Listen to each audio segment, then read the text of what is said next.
নমস্কার, আমি মধুপূর্ণা। আজ আপনারা শুনবেন উপেন্দ্র কিশোর রায়চৌধুরীর লেখা ছেলেদের মহাভারত থেকে সৌপ্তিক পর্ব। পর্ব শুরুর আগে জানাই, যেদিনই আপনাদের একটা কমেন্ট, একটা সাবস্ক্রাইব বা একটা লাইক পাই, মন এক অদ্ভুত আনন্দে ভরে ওঠে। সমস্ত কাজে উৎসাহ বেড়ে যায়। তাই আমার সেই সব শ্রোতা বন্ধুদেরও অশেষ শুভকামনা জানিয়ে শুরু করছি আজকের পর্ব। দুর্যোধনের এখন নিতান্তই দুরবস্থা। নিজে তো মরিতেই চলিয়াছেন, তাহার পক্ষের যোদ্ধাদের মধ্যেও 3 জন মাত্র জীবিত। এই 3টি লোকে কি করিতে পারে?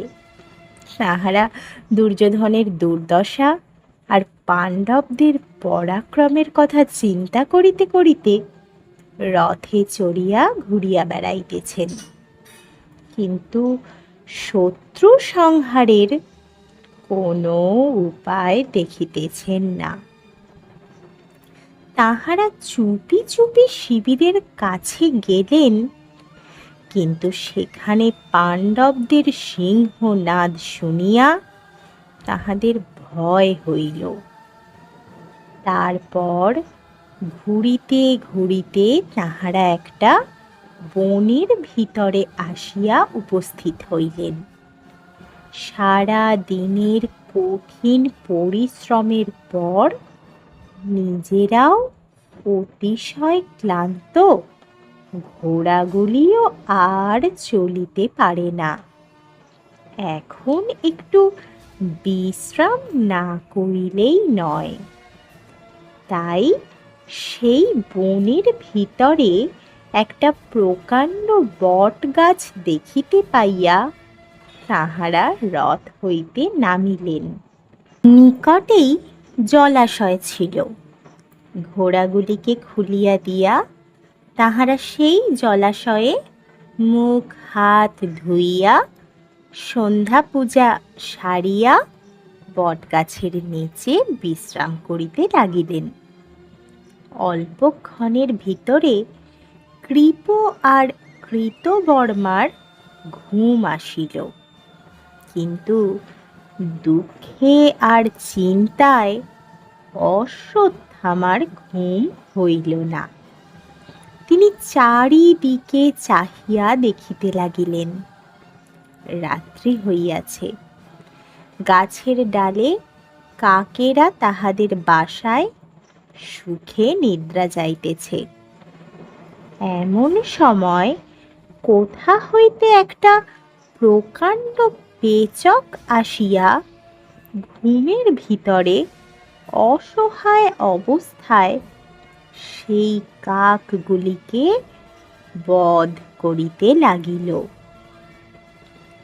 দেখিতে দেখিতে পেচক কাকগুলিকে মারিয়া শেষ করিল। একটিও অবশিষ্ট রহিল না। এই ঘটনা দেখিয়া অশ্বত্থামার মনে হইল, তাই তো, আমিও তো এই উপায়ে শত্রুদিগকে বধ করিতে পারি। ইহার পর আর অশ্বত্থামা চুপ করিয়া থাকিতে পারিলেন না। তিনি তখনই কৃপকে ডাকিয়া বলিলেন, মামা, এইরূপ করিয়া আমরাও শত্রুদিগকে বধ করিব। কৃপাচার্য প্রথমে কিছুতেই এমন কাজে মত দেন নাই, কিন্তু ভাগিনের পীড়াপিড়িতে শেষটা তাহাকে সম্মত হইতে হইল। তখন 3 জনে মিলিয়া সেই নিষ্ঠুর পাপ কার্য সাধনের জন্য পাণ্ডব শিবিরের দিকে যাত্রা করিলেন। পাণ্ডব শিবিরের কাছে আসিয়া অশ্বত্থামা দেখিলেন যে একজন অতিশয় উজ্জ্বল পুরুষ শিবিরের দরজায় দাঁড়াইয়া আছেন। সেই উজ্জ্বল পুরুষ স্বয়ং মহাদেব। কিন্তু অশ্বত্থামা তাহাকে চিনিতে না পারিয়া তাহাকে সেখান হইতে তাড়াইবার জন্য বাণ মারিতে লাগিলেন। অস্ত্রে মহাদেবের কি হইবে? অশ্বত্থামা বাণ, শক্তি, অসি, গদা যাহা কিছু মারিলেন সমস্তই সেই উজ্জ্বল পুরুষ গিলিয়া ফেলিলেন। অশ্বত্থামা সকল ক্ষমতা শেষ করিয়া তারপর আর কি করিবেন ঠিক করিতে পারিলেন না। এমন সময় তাহার মনে হইল, শিবের পূজা করি, তাহা হইলে আমার কাজ হইবে। এই মনে করিয়া তিনি শিবের স্তব করিতে করিতে নিজ শরীর উপহার দিয়া তাহাকে তুষ্ট করিবার জন্য আগুন জ্বালিয়া তাহাতে ঝাঁপ দিলেন। তখন শিব সন্তুষ্ট না হইয়া আর যান কোথায়? তিনি কেবল যে দরজা ছাড়িয়া দিলেন তাহা নহে, তাহাকে একখানি ধারালো খড়গও দিলেন এবং নিজে তাহার শরীরে প্রবেশ করিয়া তাহার বল বাড়াইতে ত্রুটি করিলেন না। তারপর যাহা ঘটিল বলিতে বড়ই ক্লেশ বোধ হয়। অশ্বত্থামা সেই খড়গ হাতে শিবিরে প্রবেশ করিলেন। কৃপ আর কৃতবর্মাকে দরজায় রাখিয়া গেলেন, যেন কেহ পলাইয়া যাইতে না পারে।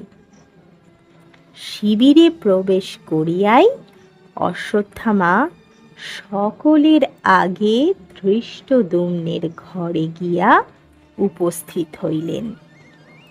যে তাহার পিতাকে এমন নিষ্ঠুরভাবে বধ করিয়াছিল তাহার উপর রাগ হওয়াই স্বাভাবিক। সেই রাগেই তিনি সকলের আগে ধৃষ্টদ্যুম্নকে মারিবার জন্য ব্যস্ত হইয়াছিলেন। সুন্দর কোমল শয্যার উপরে ধৃষ্টদ্যুম্ন নিশ্চিন্তে নিদ্রা যাইতেছেন। এমন সময় অশ্বত্থামার পদাঘাতে তাহার ঘুম ভাঙিয়া গেল। তিনি চমকিয়া উঠিয়া বসিবা মাত্র অশ্বত্থামা তাহাকে চুলে ধরিয়া মাটিতে আছড়াইতে লাগিলেন। তারপর তাহার গলা টিপিয়া ধরিয়া বুকে লাথি মারিতে আরম্ভ করিলে ধৃষ্টদ্যুম্ন অনেক কষ্টে বলিলেন, আমাকে অস্ত্রাঘাতে শীঘ্র সংহার করো। কিন্তু অশ্বত্থামা তাহা না শুনিয়া পদাঘাতেই তাহার প্রাণ শেষ করিলেন। ধৃষ্টদ্যুম্নের চিৎকারে সকলে জাগিয়া উঠিয়া কোলাহল করিতে লাগিল। স্ত্রীলোকেরা কাঁদিতে আরম্ভ করিল। কিন্তু সেই ভীষণ রাত্রে ঘুমের ঘোরে বিষম ত্রাসে কেহই বুঝিয়া উঠিতে পারিল না কি হইয়াছে। এদিকে অশ্বত্থামা অস্ত্র হাতে সাক্ষাৎ সমনের ন্যায় সকলকে সংহার করিতেছেন। যোদ্ধারা যুদ্ধ করিবে কি? একে রাত্রিকাল, তাহাতে নিদ্রাকালে হঠাৎ আক্রমণ। হতভাগ্যেরা ভালো মতে প্রস্তুত হওয়ার পূর্বেই অশ্বত্থামা তাহাদিগকে আক্রমণপূর্বক বধ করিতে লাগিলেন। সে নিষ্ঠুর নীচ ভীষণ কার্যের আর বর্ণনা করিয়া কি হইবে। শিবিরে যত লোক ছিল, স্ত্রীলোক ভিন্ন, তাহাদের একজনও রক্ষা পাইল না। পাণ্ডবদিগের পুত্র কয়টিকে অবধি অশ্বত্থামা নির্দয়ভাবে বিনাশ করিলেন। তিনি চুপি চুপি চোরের ন্যায় প্রবেশ করিবার সময় শিবির যেমন নিস্তব্ধ ছিল, দেখিতে দেখিতে আবার তাহা সেই রূপ নিস্তব্ধ হইয়া গেল। তখন তিনি দেখিলেন যে তাহার কার্য সম্পন্ন হইয়াছে, রাত্রিও শেষ হইয়াছে। তারপর বাহিরে আসিয়া অশ্বত্থামা কৃপ এবং কৃতবর্মাকে নিজ কীর্তি শুনাইলেন, আর জানিতে পারিলেন যে তাহারা উভয়ে মিলিয়া একটি প্রাণীকেও পলায়ন করিতে দেন নাই। তখন তিনজনে মনের আনন্দে করতালি দিয়া কোলাহল করিতে লাগিলেন। এমন কাজের সংবাদটা দুর্যোধনকে তখনই জানানো চাই। সুতরাং তাহারা তাহার নিকট আসিতে আর তিল মাত্র বিলম্ব করিলেন না। হায় মহারাজ দুর্যোধন! এখন তিনি কি করিতেছেন? এখনো তিনি মৃত্যুর অপেক্ষায় রণস্থলে শয়ান। প্রাণ বাহির হইতে বিলম্ব নাই, জ্ঞান লোপ হইয়া আসিতেছে। মুখ দিয়া ক্রমাগত রক্ত বাহির হইতেছে। বৃক প্রভৃতি ভয়ানক জন্তুগণ আসিয়া তাহার মাংসের লোভে তাহাকে ঘেরিয়াছে। তিনি দারুণ যন্ত্রণায় ছটফট করিতে করিতে অতি কষ্টে তাহাদিগকে বারণ করিতেছেন। তাহার এই রূপ অবস্থা দেখিয়া সেই তিন বীর আর চোখের জল থামাইয়া রাখিতে পারিলেন না। একাদশ অক্ষৌহিণীর যিনি অধিপতি ছিলেন, তার কিনা এই দশা। সেই বীরের মাংস খাইবার জন্য বন্য জন্তুরা তাহাকে ঘেরিয়াছে। যাহা হোক, এই সব কথা ভাবিয়া আর কি হইবে। এখন যে সংবাদ লইয়া তিনজন আসিয়াছেন, তাহা তাহাকে শোনানো হোক। এই ভাবিয়া অশ্বত্থামা তাহাকে বলিলেন, হে কুরুরাজ, যদি জীবিত থাকেন তবে এই আনন্দ সংবাদ শ্রবণ করুন। এখন পাণ্ডব পক্ষে 5 পাণ্ডব, কৃষ্ণ আর সাত্যকী, এই 7 জন মাত্র জীবিত। আজ রাত্রে আমি তাদের শিবিরে প্রবেশ করিয়া আর সকলকে বধ করিয়াছি। এ কথায় দুর্যোধন চক্ষু মেলিয়া বলিলেন, হে বীর! ভীষ্ম, দ্রোণ, কর্ণ যাহা করিতে পারেন নাই, আজ তুমি তাহা করিলে। তোমাদের কথা শুনিয়া নিজেকে ইন্দ্রের ন্যায় সুখী মনে হইতেছে। এখন তোমাদের মঙ্গল হোক, আবার স্বর্গে দেখা হইবে। এই বলিয়া দুর্যোধন সেই তিনজনকে আলিঙ্গন করিলে তাহার আত্মা দেহ ছাড়িয়া স্বর্গে চলিয়া গেল। ইহার কিঞ্চিত পরে সঞ্জয় কাঁদিতে কাঁদিতে এই সংবাদ লইয়া হস্তিনায় উপস্থিত হইলেন। সেদিন আর তিনি অন্য দিনের মতো স্থিরভাবে তাহার কথা বলিতে পারিলেন না। ধৃতরাষ্ট্রের পুরীতে প্রবেশ মাত্রই তিনি দু হাত তুলিয়া হা মহারাজ, হা মহারাজ বলিয়া চিৎকার করিতে লাগিলেন। তারপর তাহার মুখে সেই দারুণ সংবাদ শুনিয়া সকলের, বিশেষত ধৃতরাষ্ট্র আর গান্ধারীর যে অবস্থা হইল তাহা বর্ণনাতীত। সে সংবাদে কেহ অজ্ঞান, কেহ বা হতবুদ্ধি হইয়া গেল। অনেকে পাগলের ন্যায় ছুটাছুটি করিতে লাগিল। তারপর এমন কান্না আরম্ভ হইল যে তাহা শুনিলে বুঝি পাথরও গলিয়া যায়। এদিকে রাত্রির সেই ভীষণ ব্যাপারের সংবাদ পাইয়া পাণ্ডবগণের কিরূপ কষ্ট হইল তাহা আর বলিয়া কি হইবে। নকুল তখনই দ্রৌপদীকে আনিতে পাঞ্চাল দেশে চলিয়া গেলেন।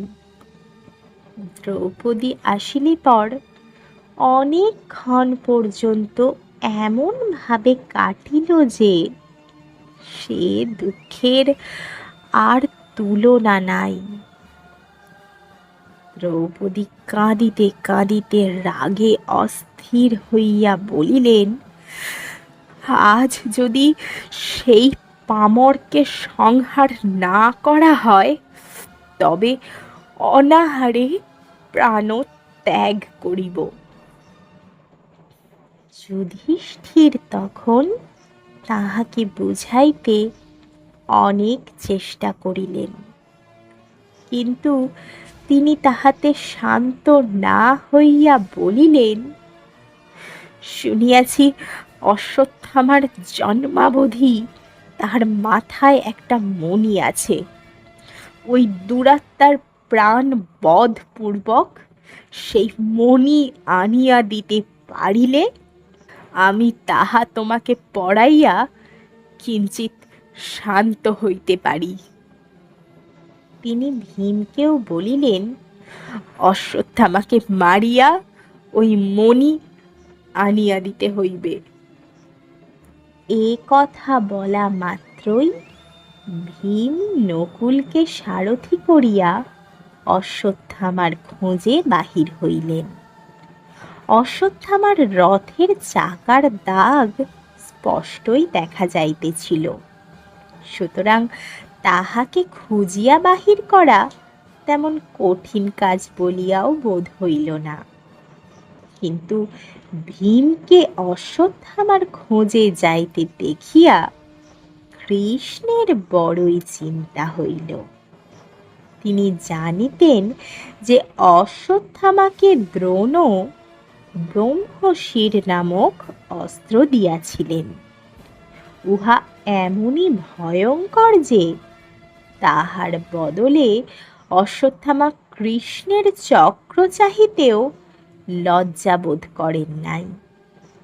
অশ্বত্থামার রাগের ভরে ভীমের উপরে এই অস্ত্র মারিয়া বসিলে তাহার রক্ষা থাকিবে না।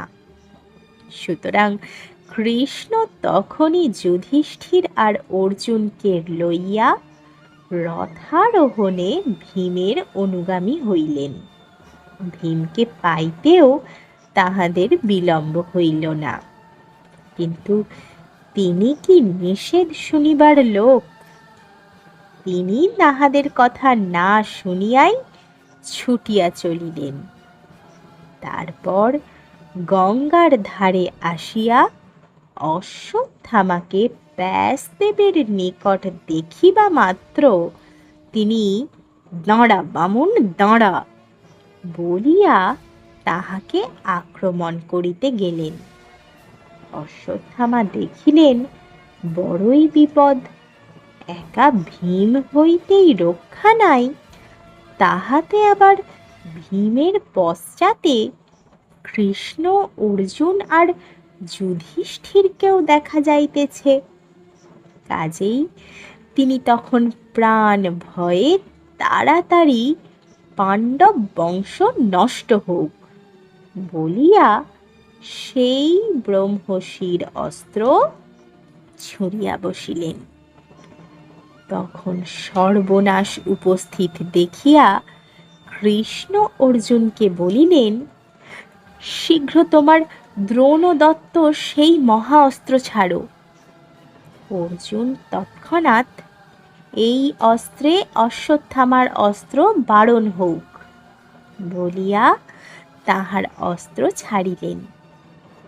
অমনি সেই দুই অস্ত্রের তেজে এমন ভয়ঙ্কর গর্জন, উল্কাবৃষ্টি আর বজ্রপাত আরম্ভ হইল যে সকলে ভাবিল বুঝি সৃষ্টি নষ্টই হয়।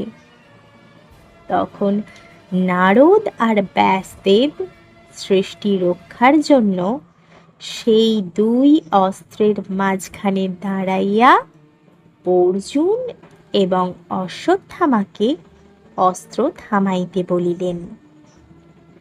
অর্জুন বলিলেন, অশ্বত্থামার অস্ত্র বারণের জন্য আমি অস্ত্র ছুড়িয়াছিলাম, আমার অস্ত্র থামাইলেই উহার অস্ত্র আমাদিগকে ভস্ম করিবে। অতএব যাহাতে সকলে রক্ষা পাই, আপনারা তাহা করুন। এই কথা বলিয়াই অর্জুন তাহার অস্ত্র থামাইয়া দিলেন। অতিশয় সত্যবাদী সাধু পুরুষ না হইলে সে অস্ত্র থামাইতে পারে না।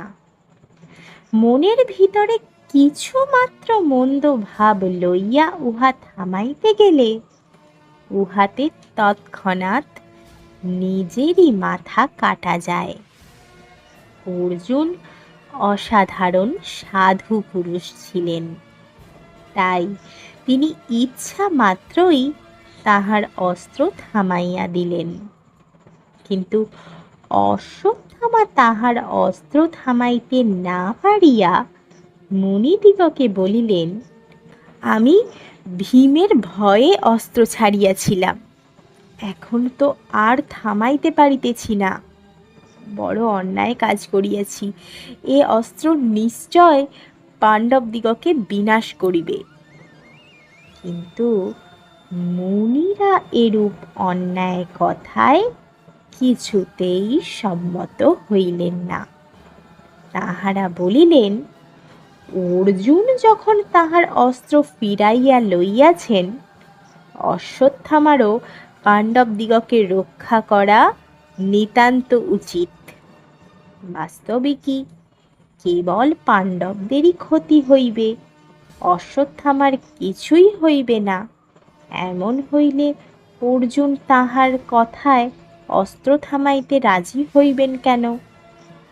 অথচ এদিকে অশ্বত্থামার নিজের অস্ত্র থামাইবার শক্তি না থাকায় পাণ্ডবদিগের কিছু ক্ষতি না হইয়া যাইতেছে না। এই অবস্থায় অশ্বত্থামারও কিছু ক্ষতি হওয়া উচিত।